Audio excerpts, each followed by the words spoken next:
खबर बलिया से है, जहां अपनी ही सरकार में न्याय के लिए आमरण अनशन पर बैठे भाजपा के निवर्तमान जिला महामंत्री आंसू बहाते हुए बोले, अपनी सरकार में सपा से भी ज्यादा मिल रही है जलालत और प्रताड़ना। जी हां, एक कहावत है जिसमें सोने ने लोहे से कहा कि जब हथौड़ा पड़ता है तो तुम जोर जोर से क्यों चिल्लाते हो, जबकि मुझे चोट लगती है तो धीरे धीरे सिसकता हूं। तब लोहे ने कहा कि मित्र तुम नहीं समझोगे, दूसरा अगर चोट करता है तो बर्दाश्त हो जाता है, लेकिन अगर अपना चोट करता है तो दर्द असहाय हो जाता है और आवाज जोर से निकलती है। जी हां, यह कहावत बलिया में आज चरितार्थ होती दिख रही है।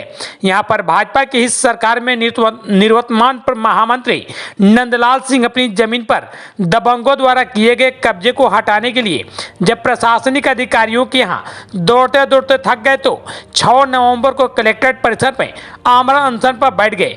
इनका आरोप है कि अपनी जमीन को कब्जा मुक्त कराने के लिए अपनी ही सरकार में मुझे जितनी जलालत और प्रताड़ना झेलनी पड़ी है उतनी तो सपा सरकार में नहीं मिली थी। इनका आरोप है कि जिन दबंगों ने मेरी और ग्राम समाज के जमीन पर कब्जा किया है वो लोग भाजपा सरकार बनने से पहले सपाई थे।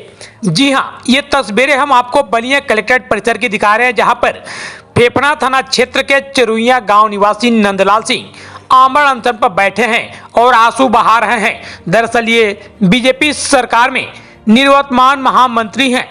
कलेक्ट्रेट परिसर बलिया में बैठे आमरण अनशन पर किस तरह से आंसू बहा रहे हैं और बातें कर रहे हैं, आइए सुनाते हैं किस तरह अपना दर्द बयां कर रहे हैं। दू बार मारपीट भइलो के मुकदमा हमार दर्ज ना भइल, मेडिकल करौनी मुकदमा दर्ज ना भइल, नइखे मुकदमा दर्ज भइल।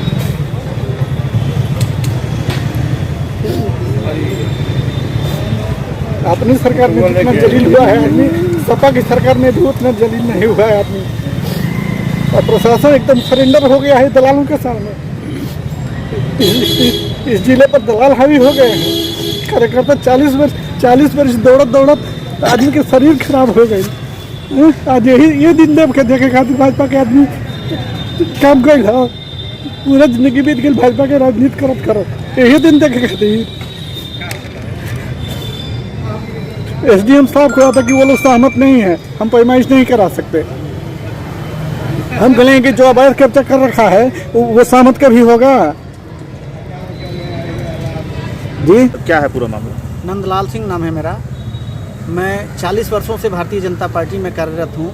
10 साल तक मैं जिले का महामंत्री रहा। 3 कार्यकाल पूरे जनपद में अकेला व्यक्ति हूँ जो 3 बार जिले का महामंत्री रहा। मेरी काश्तकारी भूमि है, आज भी पहले पिताजी के नाम से थी, बाबा के नाम से थी, वरासत होकर हमारे नाम से चढ़ी है।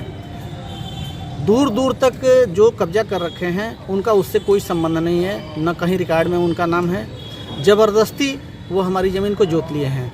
कौन है ये लोग जो कब्जा कर रहे हैं? ये हमारे गांव के ही हैं। उनके नाम से मैंने तहसील दिवस पर, थाना दिवस पर बार एप्लीकेशन दिया। 2020 में दिया, 21 में दिया, 23 में दिया, थाना दिवस पर दिया। अधिकारियों से मिलता रहा। एसडीएम ने वहाँ पर फोर्स और राजस्व विभाग को भेजकर पैमाइश कराने का प्रयास किया तो दयाशंकर सिंह राज्य मंत्री हैं उत्तर प्रदेश सरकार के, उनके भाई का फ़ोन चला गया एसडीएम के पास कि नहीं इस मामले का निस्तारण नहीं करना है। एसडीएम ने कानगो को फ़ोन करके वापस बुला लिया कि नहीं मामले का निस्तारण नहीं करना है। जब मैं आया और एसडीएम से पुनः बात किया कि भैया आप ही अब भेजे हैं समस्या का समाधान करने के लिए और आप ही उनको वापस ले, तो बोले कि ये राजनीतिक इशू है, आप लोग अपने में लड़ते रहिए, प्रशासन को काम करने देंगे तो काम करेगा, नहीं काम करने देंगे तो प्रशासन छोड़ देगा। जमीन कहाँ है वो? ये हमारी काश्तकारी ज़मीन है मौजा चिरुइया में।